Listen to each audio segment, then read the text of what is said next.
आज हमें बुलावा आया है महाकालेश्वर से। 12 ज्योतिर्लिंगों में से सबसे खास और सबसे अद्भुत ज्योतिर्लिंग। कहते हैं यहाँ पर आप तभी आ सकते हैं जब शिव स्वयं आपको बुलाते हैं।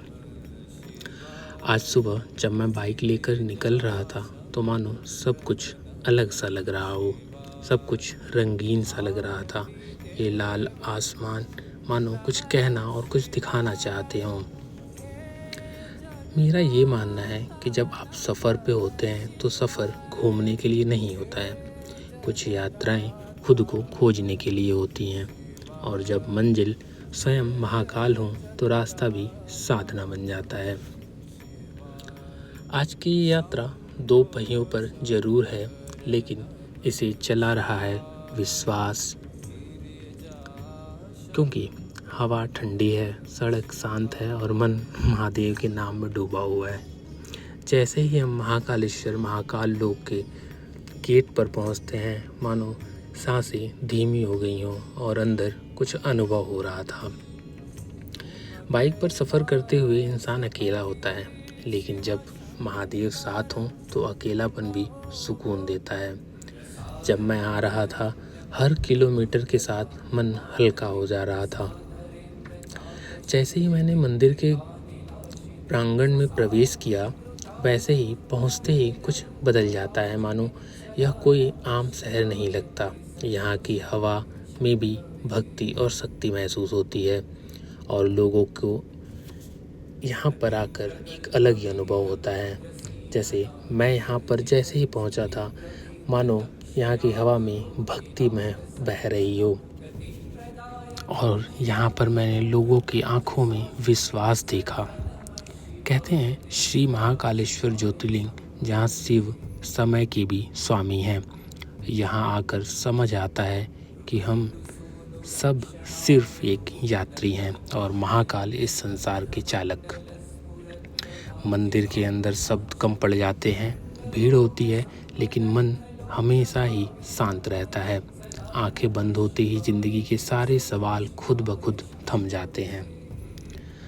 आज कुछ मांगा नहीं, क्योंकि महादेव से मांगने से पहले अपने आप को सौंप देना जरूरी लगा। मैंने यहाँ पर कुछ समय बिताया और मानो यहाँ की हवाएं कुछ कह रही हों, कुछ अनुभव कराना चाहती हों जो मैं शब्दों में बयान नहीं कर पाऊँगा।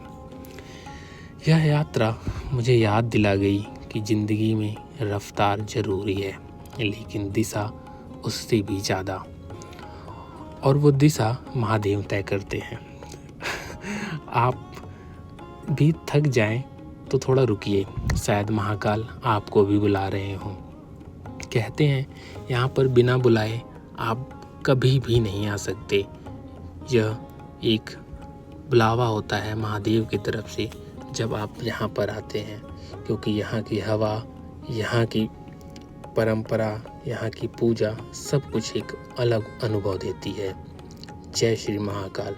अगर यह यात्रा आपके दिल तक पहुँची हो तो मुझे सब्सक्राइब करिएगा और कमेंट में हर हर महादेव लिखिएगा, ताकि मैं और भी अच्छे वीडियोस और आपके लिए लेकर आ पाऊँ। यहाँ पर बना नया महाकाल लोक बहुत ही खूबसूरत बना हुआ है। यह एक अलग ही अनुभूति देता है। फिर हम आ गए हरसिद्धि माता के मंदिर, जहाँ शक्ति, विश्वास, संरक्षण तीनों की स्वामिनी माँ अम्बा विराजती हैं। उज्जैन सिर्फ महाकाल की नगरी नहीं है, यह शक्ति की भी भूमि है और इस पावन धरती पर विराजमान है माँ हरसिद्धि माता। कहा जाता है कि जब भगवान शिव माँ सती के विभागों में तांडव कर रहे थे, तब सती का कोहनी वाला भाग यहाँ पर गिर गया था। इसी कारण यह स्थान शक्तिपीठ कहलाया, जहाँ स्वयं शक्ति का वास है। यहाँ दीप स्तंभ एक अलग अनुभूति दे रहे थे। लाल रंग का मंदिर बहुत खूबसूरत लग रहा था और शाम में मंदिर का वातावरण क्या ही कहें, इसके बारे में यह स्वयं एक अलग नगरी लगती है। उसके बाद हम पास ही में स्थित रामघाट गए, जहाँ पर हमने दीपदान किया। दीपदान करने के बाद हमें पता चला यहाँ पर गंगा आरती का समय हो गया है। फिर हमने गंगा आरती देखी। यह एक अलग ही सुकून भरा था। काफ़ी देर गंगा आरती देखने के बाद, घाट घूमने के उपरांत हमें एक अलग ही शांति महसूस हो रही थी। हमने कुछ समय यहाँ पर बिताया। उसके बाद हम चले गए श्री काल भैरव मंदिर।